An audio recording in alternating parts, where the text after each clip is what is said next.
sugars. So many years ago, dozens and dozens of people are struggling with inflammatory ailments or diseases. So I decided to develop a class around this subject called Inflammation in Your Diet, which I taught at our local college for many years. So today we're going to talk about refined sugar. But first, let's talk about, first of all, what inflammation is. Inflammation is the body's natural response whenever it detects the threat of harm or tissue damage or irritation, any type of danger that the body sees as a foreign intruder. It's the body's guard dog or defense system, and throughout most of human history, inflammation was considered to be a good thing. So there are two types of inflammation, acute and chronic, and both types start with the immune system. So acute inflammation is the body's response to an injury like a splinter, a cut, or a burn, and the body rushes immune cells to that damaged area to begin the repairs and start the healing process. Pain, redness, and swelling can often occur in that area. In fact, the word inflammation comes from the Latin word inflammare, which means to set on fire. So acute inflammation is designed to protect us, and it typically only lasts a short time. Our bodies are so amazing, they're always striving to heal. Now, chronic inflammation, on the other hand, also called metabolic inflammation, is the body's way of protecting us against something that's continually lurking in the body that should not be there. The immune system goes on high alert because it's encountering some type of threat, and it's sending immune cells out to counteract that threat and begin the healing process. It's those activated immune cells that always remain activated that can result in persistent, systematic, and chronic low-grade levels of inflammation, which play a part in most of our chronic diseases. So inflammation always starts with the immune system, and it really is a double-edged sword because it's designed to protect us. But when inflammation overstays its welcome, it's no longer protective to the system at that point. It's actually damaging. It's as though we're red hot and painful all over. Now, most people associate arthritis with inflammation, but chronic inflammation is a culprit in almost every one of our chronic diseases, including many of our top killers like heart disease, cancer, diabetes, lung disease, and brain disorders. And several things can contribute to chronic inflammation. But today we're going to be talking about the biggest factor of inflammation, which is our food choices, what we put into our bodies at least 3 times a day. And a poor diet has been ranked as our #1 cause of disability and premature disease, or premature death rather. But fortunately, we can do something about that because we have control over what we choose to eat. So on my website, you'll find a list of inflammatory and anti-inflammatory foods where we go into a lot more detail about all the foods. But today, as we know, as we mentioned, we're going to be talking about refined sugars, which are found in soft drinks, fruit juice, sweet tea, pastries, desserts, cookies, candies, snack cakes, and cereals. Not to mention those sweetened yogurts, cereal bars, condiments, sauces, salad dressings, syrups, and even breads and frozen dinners. And so refined sugar is a highly inflammatory food because all the fiber and beneficial nutrients have been removed, which causes our blood sugar and energy levels to spike and dip. Sugar also stimulates the production of something called free fatty acids, which circulate through the bloodstream and trigger both insulin resistance and inflammation in the skeletal system, the liver, and the protective lining of our arteries. Sugar also, triggers the release of something called inflammatory cytokine cells. Cytokine cells are very inflammatory. And just 40 grams of sugar per day, which is really 1 can of pop, leads to an increase in inflammatory markers, weight gain, and increased LDL cholesterol. Sugar also leads to the excess production of something called AGEs, advanced glycation end products. And these harmful compounds are formed when protein or fat combine with sugar in our bloodstream. That's a process called glycation. AGEs can form either inside our body or in the foods we eat, but because they harm our cells, having an excess amount of these AGEs promotes oxidative stress and the chronic inflammation, which increases many of our diseases. Sugar can also contribute to something called leaky gut, also called intestinal permeability. That's where the lining of our small intestine becomes damaged. And when that happens, it allows toxins and bacteria and undigested food particles to leak through the intestinal lining and flood our bloodstream. This can trigger inflammatory reactions that cause problems in the digestive tract and beyond.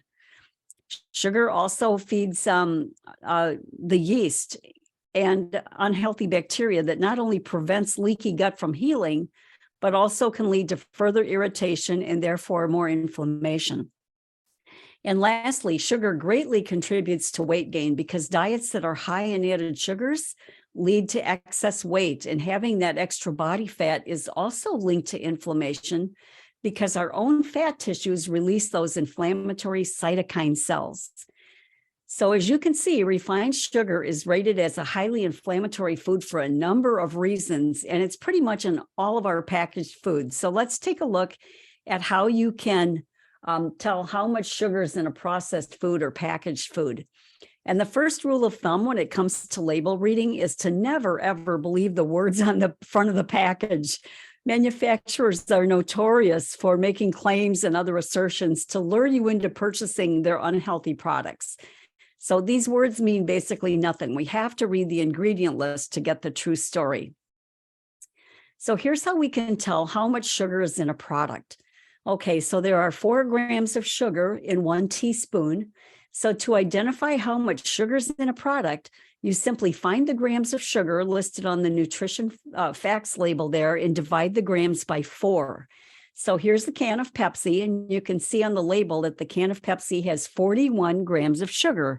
If you look down there under the total carbohydrates, that's where you'll find the sugars. So this can of Pepsi has 41 grams of sugar. 41 divided by 4 is roughly 10. So this can of pop contains the equivalent of 10 teaspoons of sugar. And this is a 12-ounce can. If you were drinking a 20-ounce bottle, it would have over 17 teaspoons of sugar.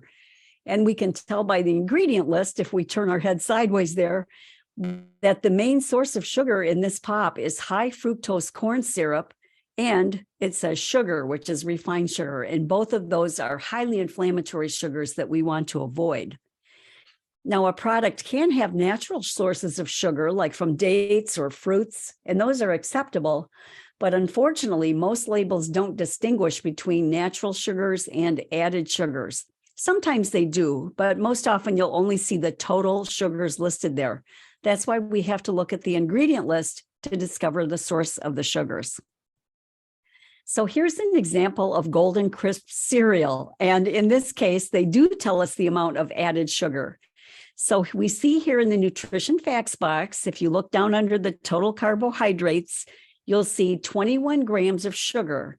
And then right below that, we see that all 21 grams are added sugars. See where it says included 21 grams of added sugar.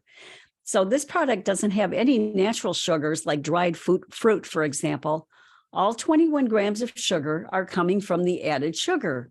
So how much sugar would that be? Well, 21 grams divided by 4 is just over 5. So there's 5 teaspoons of sugar in 1 cup. If you look up there at the serving size, always remember to look at the serving size because in this case, it's 1 cup. But if the cereal was saying a half a cup was a serving and you're planning to eat an entire cup, you'd have to double everything, the calories, the fat, the sugar, and so on. So what are those added sugars? Where's the sugar coming from? Well, the first ingredient listed here is sugar, which is refined sugar. And we also see corn syrup and honey. So there are really 3 types of sweeteners in this product. And ingredients are listed in order from the greatest to the least amount of volume of weight. So this product has more sugar than any other ingredient by weight or by volume. And sometimes manufacturers will use several different types of sweeteners so that sugar is not listed as the top ingredient. And even though they've listed 3 types of sugar here, sugar is still the main ingredient. So there's more sugar in this product than any other ingredient. Okay, let's take a look at this barbecue sauce. How much sugar is in this product? Well, again, if we look down under the total carbohydrates, we see 17 total grams of sugar, with 16 of those grams are added sugar. That means that there's 1 gram of sugar in here that's coming from a natural source like a fruit. So 17 grams of sugar divided by 4 is a little bit over 4 teaspoons per serving, which is the serving size here is 2 tablespoons, which equates to 6 teaspoons. So that's a lot of sugar because basically we have a serving size of 6 teaspoons and 4 of those 6 teaspoons is sugar. Okay, so let's look at our ingredient list to see those types of sugars. And I see 6 different sugars listed here in the ingredient list, with high fructose corn syrup being the main ingredient. And we could spend an entire hour just talking about why that is detrimental to our health. But then further down, we see there's pineapple juice concentrate, which is probably where that 1 gram of natural sugar is coming from. And then other sweeteners are included like molasses and corn syrup and sugar. Okay, normally with label reading, this is a big caveat here. It's always a good idea just to start with the ingredient list first, because just by seeing that the first ingredient is high fructose corn syrup, that means this product goes back on the shelf, case closed. There's no reason to look any further, right? We don't want to consume high fructose corn syrup. So always start with the ingredient list first. And we're not doing that here today because we're mainly focusing on how to tell how much sugar's in a product. But the ingredient list is always the best place to start when you're reading a label. And so here's a little quiz for you. Here's a plant-based ice cream, mint chip. And let's say you're looking at this product in the store. Okay, we see that 1 serving is 2/3 of a cup. And the sugar, again, if you go down under the total carbohydrates there, you see the sugar is 21 grams, and all 21 grams are added sugars. So there's no natural sugars here, just added sugars. So how much sugar is in a serving of this ice cream?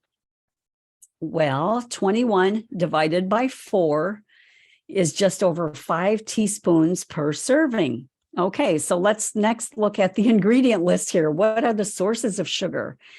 Well, okay, we've got coconut milk, and then organic cane sugar is the second ingredient. Plus, if we look at the chocolate chips, they also contain cane sugar, plus there's tapioca syrup in here. So would this be an anti-inflammatory product? No, it's not, because not only is it high in added sugars, but it contains coconut oil, which is another highly inflammatory food.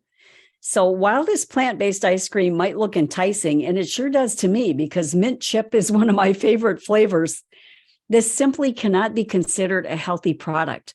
You can make your own chocolate mint ice cream very easily at home, and one that will not contribute to inflammation in your body. And I have a recipe for this on my website if you're interested.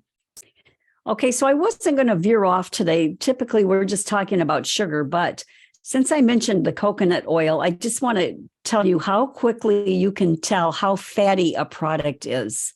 Because ideally, our fat intake should be between 10 and 15% of our calories. Excuse me, but sometimes in a packaged product, it can be a bit higher if that source of fat is nuts or seeds. So to tell how fatty this product is, what percent of the calories are coming from fat, all you need to know is the total fat grams and the calories. So the total fat grams here, we see the total fat grams is listed first is 15 grams, and the calories are 240. So using those numbers and pulling your calculator out on your phone while you're standing in the store, we take the total fat grams, 15 times 9 is 135. Now divide that number, the 135, by the calories, which is 240. So 135 divided by 240 is 0.56.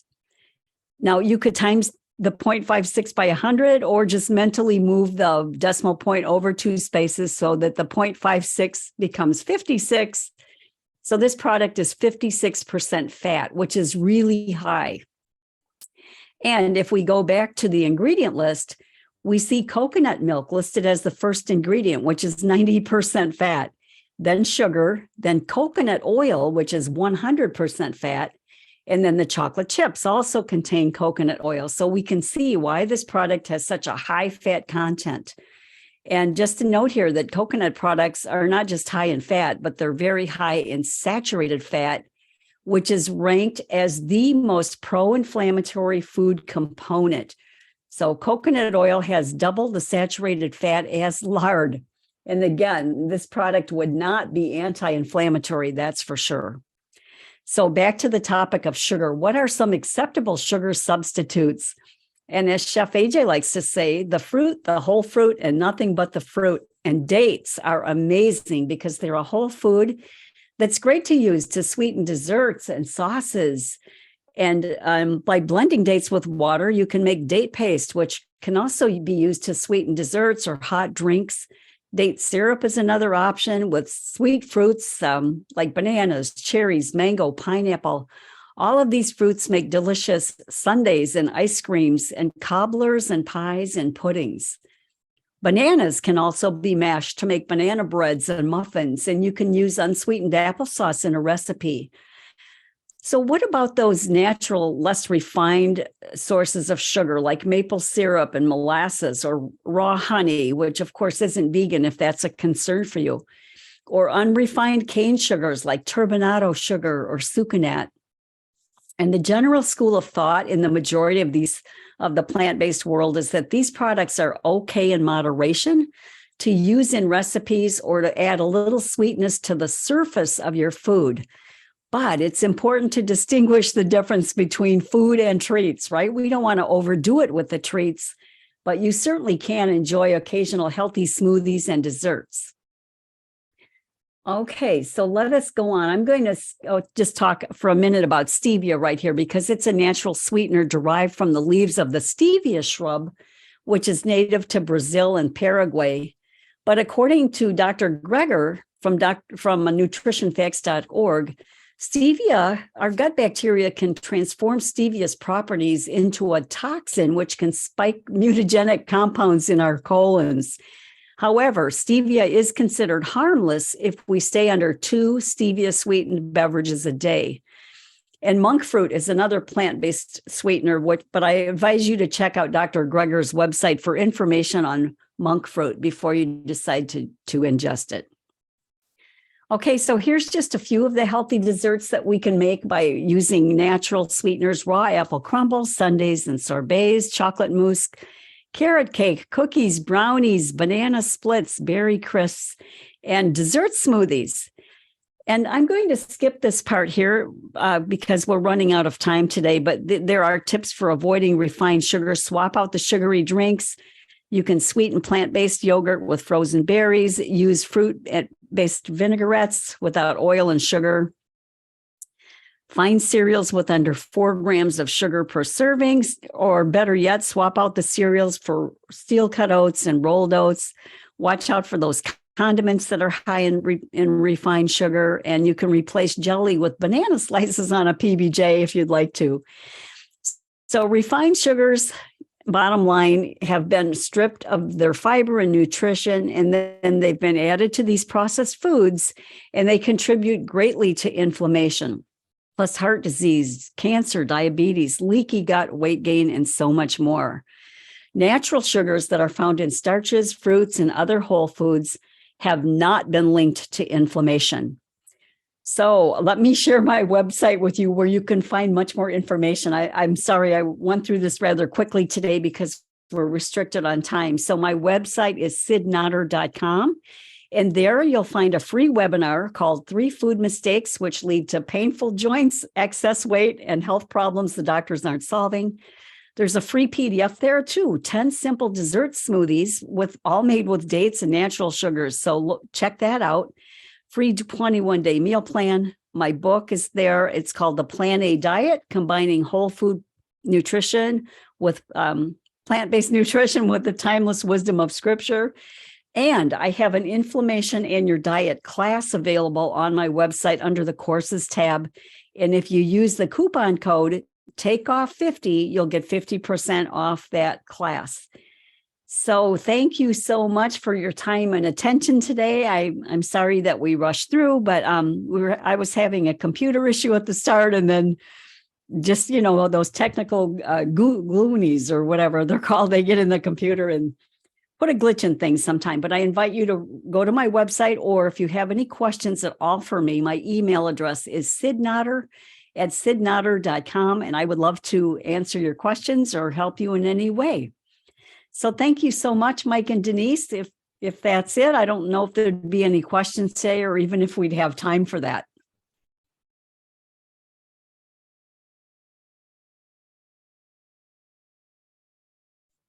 Denise, you want to see if there's any questions?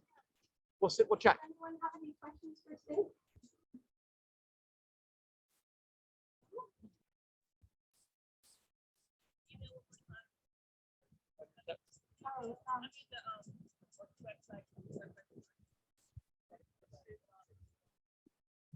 I was asking about your email address. Sid, you want to tell everyone your email address and website address again? I'm still on. Hey, Sid. Yeah. Is your website sidnotter.com, CYDNOTTER.com? Is that right? Yes. Okay. Yep. Can you repeat it? Can you say it, please? Yes, the website is sidnotter.com. That's CYDNOTTER.com. All right. Thank you so much, Sid. Thanks, Mike. Have a great day. You too. Yeah, bye-bye.